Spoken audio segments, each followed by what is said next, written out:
George Morales, who is now serving 32 years in federal prison for drug smuggling, once ran an air transport business in Florida. In 1984, while under indictment for smuggling marijuana, he was approached by the CIA. You have to understand what situation. I was in the business, drug business, for a long time, and they have no need for me to go to Costa Rica in order to fly back to the United States. Being in Colombia is very easy for me to go down there and get my connection and bring the cocaine back straight from Colombia. I got involved with these people in 1984, right after my indictment. They approached me with different questions to how to help the fight against the communists, because I was going to get in exchange for my help, I was going to get some type of deal, let me put it that way, in which they were going to be able to take care of my legal problems. They told me that they were going to go on to Washington and talk to these people in Washington. And in many occasions, they told me the name of Elliot Abrams and George Bush. They had some drugs, cocaine, in San Jose, Costa Rica, which they needed it to bring it back to the United States. I was told to send the planes with the supplies to exchange, which we did. And we came back with some drugs from Costa Rica. Did you come back with cocaine? Yes, we came back with cocaine. Gary Betzner, who is also serving time for drug smuggling, worked as a pilot for George Morales. George said he wanted me to fly a couple loads of guns and bring coke back from Costa Rica. And he gave me the directions to John Hull's ranch, who's a CIA operative in Costa Rica. I left approximately midnight. I arrived at John Hull's ranch about 7 o'clock in the morning. Offloaded the guns, loaded 500 keys of cocaine on the plane. I gassed the aircraft myself, loaded it, and departed. And each time I did it, I paid myself 20 kilos, which is approximately 400,000.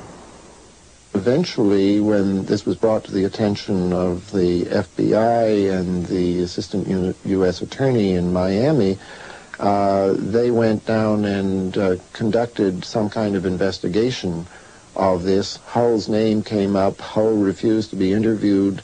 Hull and his friends phoned Washington. Washington alerted Oliver North. Oliver North somehow got the Justice Department in Washington to phone down to the U.S. Attorney's office in Miami, and apparently the U.S. Attorney was told to go very slow on his investigation. But CIA involvement in the drug business did not start in Central America. It dates back at least as far as the Vietnam War. Well, the three men, Shackley and Singlaub and Secord, were all working together from different countries on the huge CIA secret war in Laos. Our allies were the opium-growing tribesmen, and this meant that we continued in a very large way not only to support but really to augment a flow of heroin.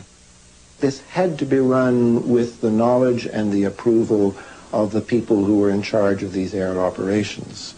And these air operations had been controlled in the 66-68 period by General Secord.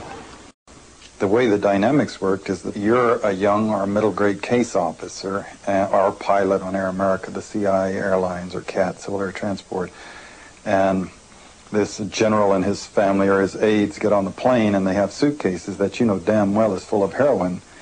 Now, you don't really have the authority to throw them off. It's kind of more their country than yours. And if you do, you're going to lose your job and have the whole weight of the CIA coming down on you. Whereas if you just smile and fly them and then get them down to the base in whatever capital you're going to and take them through customs if necessary, help them through, you know, you're doing your job, you're making money, no questions asked. Despite our best efforts, illegal cocaine is coming into our country at alarming levels. and 4 to 5 million people regularly use it. 500,000 Americans are hooked on heroin. 1 in 12 persons smokes marijuana regularly. Our job is never easy because drug criminals are ingenious. They work every day to plot a new and better way to steal our children's lives, just as they've done by developing this new drug, crack. For every door that we close, they open a new door to death. This administration is impossible to embarrass to begin with. I mean, they rely on the old rule of deny, deny, deny, despite the vast amounts of evidence that is available. And as we talked earlier, there is the tendency within the Congress and within large sections of, first of all, the establishment media, simply to reject this sort of thing. It can't be happening. If Nancy Reagan is saying just no to drugs, how can, drugs be running by the same freedom fighters that she embraces at various banquets? The weapons trade and the narcotics trade in the world are 2 of the top 5 major money-making transactions in the whole world. These 2 major commodities in the world are hundreds of billions of dollars that go on. They could pay the money of the national debt for whole countries. In fact, Jorge Ochoa and Pablo Escobar agreed to pay the entire national debt of Colombia if, in fact, Colombia would agree not to allow them to be extradited. And it would still leave both of these guys multi-billionaires. So the amount of money that we're talking about here is absolutely gargantuan. And all that the intelligence community, these guys have gone outside the governmental structures, are tapping into hundreds of millions, which they need to run their operations.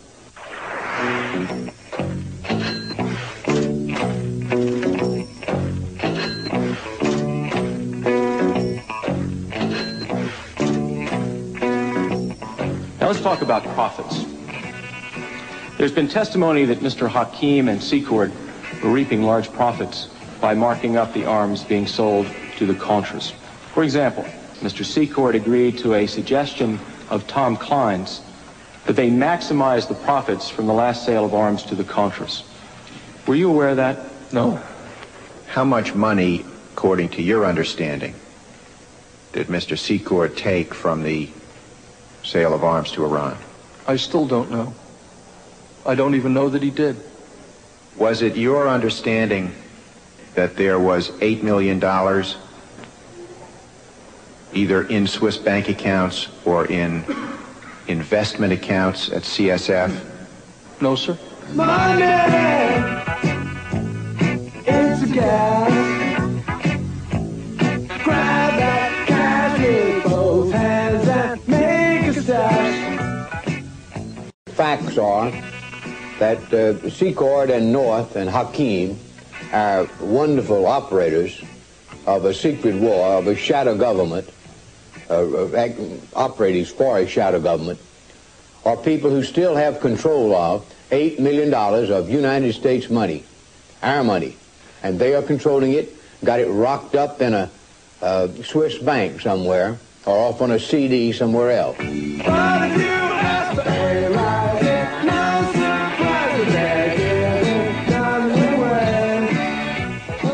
Corruption, blatant violations of U.S. law, and drug running are not the only means to a political end. There is mounting evidence that assassinations, even of Americans, are not out of the question.